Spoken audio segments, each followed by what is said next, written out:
স্ত্রীর মৃতদেহ সামনে রেখে স্বামীর কিছু কথা যা শুনলে আপনার চোখে পানি চলে আসবে। প্লিজ ভাই না টেনে সম্পূর্ণ ভিডিওটা দেখবেন এবং ভিডিওটা দেখার সাথে সাথে একটা শেয়ার করে দিবেন, কারণ আপনার একটা শেয়ারের জন্য অনেক স্বামী স্ত্রী ভিডিওটা দেখতে পারবে। মোহাম্মদপুরের ছোট একটা মসজিদে আমি জোহর নামাজ পড়তে গিয়েছিলাম, আর নামাজ শেষ করার পর যখন আমি মসজিদ থেকে বের হচ্ছিলাম, আর ওই সময় ইমাম সাহেব সবাইকে বলছে এখানে একজন মহিলা মারা গিয়েছে, যদি আপনাদের পক্ষে সম্ভব হয় তাহলে অবশ্যই জানাজা নামাজটা পড়ে যাবেন। আর ইমাম সাহেবের কাছ থেকে কথা শোনার পর আমি মনে মনে ভাবছিলাম আমি যেখানে বাইকটা রেখে আসছি সেখানে কিছু বকাটে ছেলে ছিল, যদি সেই বকাটে ছেলেগুলো আমার বাইকটা চুরি করে নিয়ে যায় তাহলে অনেক টাকা লস হয়ে যাবে আমার। তখন আমার হঠাৎ করে এই কথা মনে হয়েছিল, হাদিসে জানাজা নামাজ পড়ার জন্য উৎসাহিত করা হয়েছে, আর তখন আমিও ঠিক করলাম জানাজা নামাজটা পড়েই যাব, যাওয়ার হবে আল্লাহ ভরসা। আর এরপর আমিও জানাজা নামাজ পড়তে চলে গেলাম। আর এরপর ইমাম সাহেব সবার উদ্দেশ্যে বললেন এইখানে যে ভদ্রমহিলা মারা গিয়েছে তার স্বামী আপনাদের উদ্দেশ্যে কিছু কথা বলবে, সবাই একটু দয়া করে মন দিয়ে শুনবেন। এরপর দেখলাম হঠাৎ করে ইমাম সাহেবের পিছন থেকে একজন বয়স্ক লোক আসলো, বয়স প্রায় 70 বছর বয়সের মতো হবে। লোকটার গায়ে একটা পাঞ্জাবের একটা লুঙ্গি ছিল, দাড়ি আর চুলগুলো সব পেকে গিয়েছে।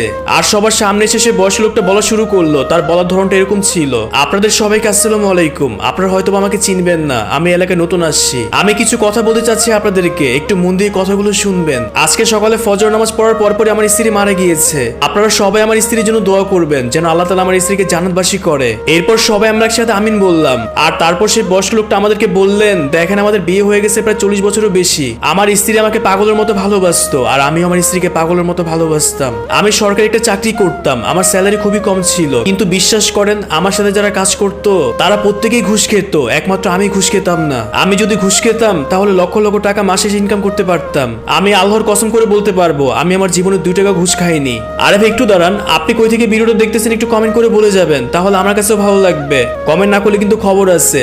যাই হোক, কিন্তু আমি এটাই বুঝতে পারতাম না আমার স্ত্রী কিভাবে যেন অল্প টাকা দিয়ে সংসার চালিয়ে ফেলতো। আমার মা বাবা মারা যাওয়ার 4 বছর আগে তারা গ্রামে থাকতো, তাদেরকেও টাকা পাঠাতে হতো, এছাড়া আমার 2 সন্তানের লেখাপড়ার খরচ তো ছিলই। কিন্তু আমার স্ত্রী কখনো আমাকে অভিযোগ করতো না, কখনো আমাকে বলতো না তুমি কেন ঘুষ খাও না। আমার স্ত্রী আমাকে সবসময় বলতো আমি যেন কখনো 2 টাকা ঘুষ না খাই। আমার বয়স্ক বাবা মা মারা যাওয়ার আগে তারা আমাদের সাথেই থাকতেন। আমার স্ত্রী কখনো আমাকে বলতো না আমি কেন তোমার বাবা মার সেবা করব, আমি কেন তাদের জামা কাপড় ধুয়ে দিব, আমি কেন তাদের জন্য রান্না বান্না করব, আমি আপনাকে বিয়ে করছি, আমি তাদের সেবা করতে পারবো না। এই ধরনের কথা আমার স্ত্রী কখনোই বলতো না, উল্টো আমার স্ত্রী সবসময় বাবা মাকে নিজের বাবার মতো দেখতো। আমি প্রায় সময় দেখতাম আমার স্ত্রী নিজে না খেয়ে আমার বাবা মাকে খাওয়াতো, এমনকি যখন আমার মা বিছনায় প্রস্রাব পায়খানা করতো তখন আমার স্ত্রী সবকিছু পরিষ্কার করতো।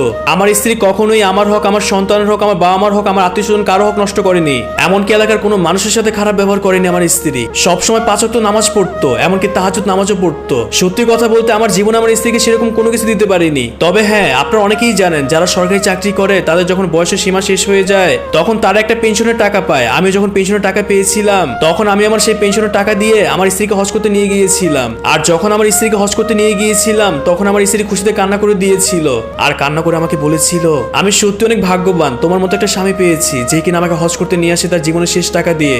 আর তখন আমি আমার স্ত্রীকে বলেছিলাম আমার জীবনে সেরকম কোনো কিছু তোমাকে দিতে পারিনি। আমার মাঝে মাঝে অনেক খারাপ লাগতো, কিন্তু একসময় আমি ঠিক করেছিলাম আমি যখন পেনশনের টাকা পাবো সেই পেনশনের টাকা দিয়ে আমি তোমাকে হজ করতে নিয়ে যাব।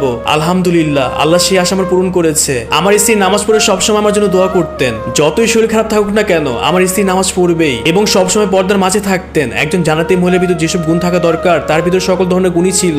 আমি আপনাদের সবাইকে সাক্ষী রেখে বলছি আমার স্ত্রীর প্রতি বিন্দুমাত্র দাবি আমার নেই। আপনারা সবাই দোয়া করবেন আমি মারা গেলে যেন আমার স্ত্রীর সাথে জান্নাতে থাকতে পারি, আমরা স্বামী স্ত্রী যেন দুইজনই জান্নাতি হই। এরপর সেখানে উপস্থিত থাকার সবাই আমরা একসাথে আমিন বললাম। এরপর সেই বয়স্ক লোকটা বললেন আজকে থেকে আমার স্ত্রীকে ছাড়া থাকতে হবে। বারবার আমার স্ত্রীর সাথে কাটানো সেই পুরোনো দিনের কথাগুলো মনে পড়ছে।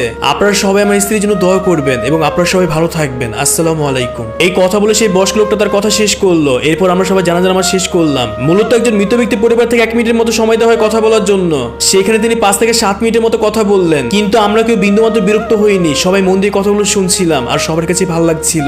জানাজা নামাজ শেষ করার পর যখন বাসায় যাচ্ছিলাম তখন বারবার ভাবছিলাম সেই বয়স্ক লোক তার স্ত্রীকে কত বেশি ভালোবাসতো। স্ত্রী মারা যাওয়ার পরেও স্ত্রীর প্রতি কত সুন্দর করে ভালোবাসা প্রকাশ করা হলো সবার সামনে। আর এখনকার যুগে স্বামী স্ত্রীর সাথে কিছু হলে ডিভোর্স করে, কত স্বামী স্ত্রী পরকীয়া করে।